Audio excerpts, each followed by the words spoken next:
It is another 5 Minute Paranormal. This time, it's the two of us in the studio, and we are here to talk about something that, this goes back a ways, you and me. Yes. It's a point of, I won't say contention. It's not contention. It's not contention. It's more about spirited conversation. Yes. Because usually Phil comes to me with a location, right? And the first thing I ask is, indoor?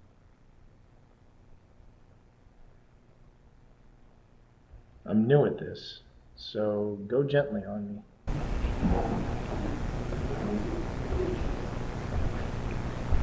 Or outdoors?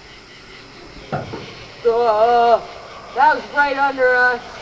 Is that? That was right under the board me and you were standing on. So that's what we're here to talk about. That's what we're here to talk about. T rightfully has his reservations about outdoor investigations. So I said, let's just start right there. Right.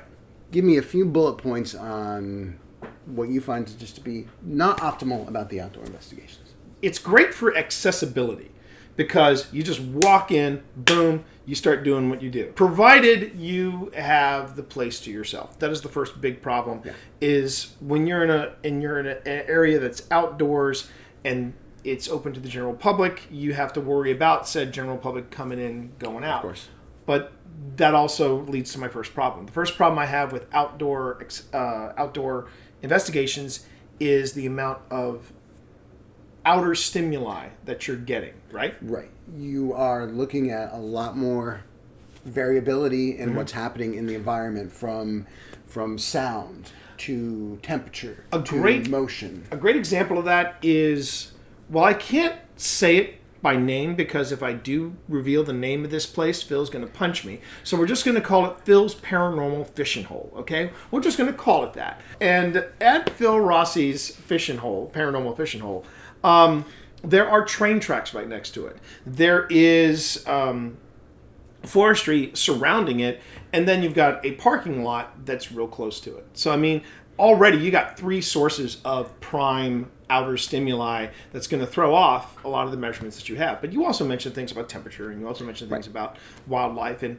this is why I think that I have a theory that the peak paranormal season is November through March, because you don't have to worry about insects. You don't have to worry about any reptilian critters getting in the way. High grass is usually pretty low at that point, and so on. So while given that, the ease of access for these outdoor locations is definitely a positive. You want to getting out and trying some new gear, or just even staying in that groove of investigating or finding your comfort spot with doing EVP sessions.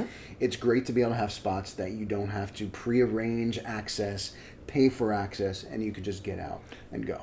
And some of the best EVPs that we have caught have all been in, and I will say it, outdoor locations. Ironically enough. However, indoor locations, indoor investigations, places like Crescent, places like Belgrove, places like the Jenny Wade house. Yep. You're in a controlled environment. Absolutely. And I think that matters in paranormal investigation, because you want to have as much control over the location and the environment that you are working in. So, like, for example, let's use Jenny Wade as the baseline. You know, you're indoors. The worst thing you have to deal with is the creaks in the in the wood, because it's an old house. But being in that controlled environment, you can then go whisper silent, and you don't have to worry about crickets. You don't have to worry about. I've just played a clip where you hear the amount of wildlife that was around the suicide bridge in Gettysburg, right. versus Jenny Wade, where it is whisper quiet. Right. And given that, I will say this too: it's the intent of your investigation is going to play into where you're finding, the benefits to, say, doing an outdoor investigation versus doing an indoor investigation. If you are really eager and keen on capturing data, then you're probably not going to want to do an outdoor investigation, especially in the summer seasons, where there is a ton of high variability. High traffic, high insects, high insects, high insects, and even when the sun goes down, it can still be pretty uncomfortable. Yeah, but I will say, in terms of having that personal experience, if you want to go out and have a great personal experience and perhaps walk away with some EVPs or even capture some meaningful data, for me personally, outdoor investigation can't be beat. So let's hear from you. We would like to know what you think. Is an outdoor investigation better than an indoor investigation? If so, why? What are your preferences? We would love to hear from you. So please make sure to like and subscribe. And while you're there, go on ahead and drop us a comment or even a request for a 5-Minute Paranormal. We would love to hear from you. Take care. Stay safe. And we'll see you in the field.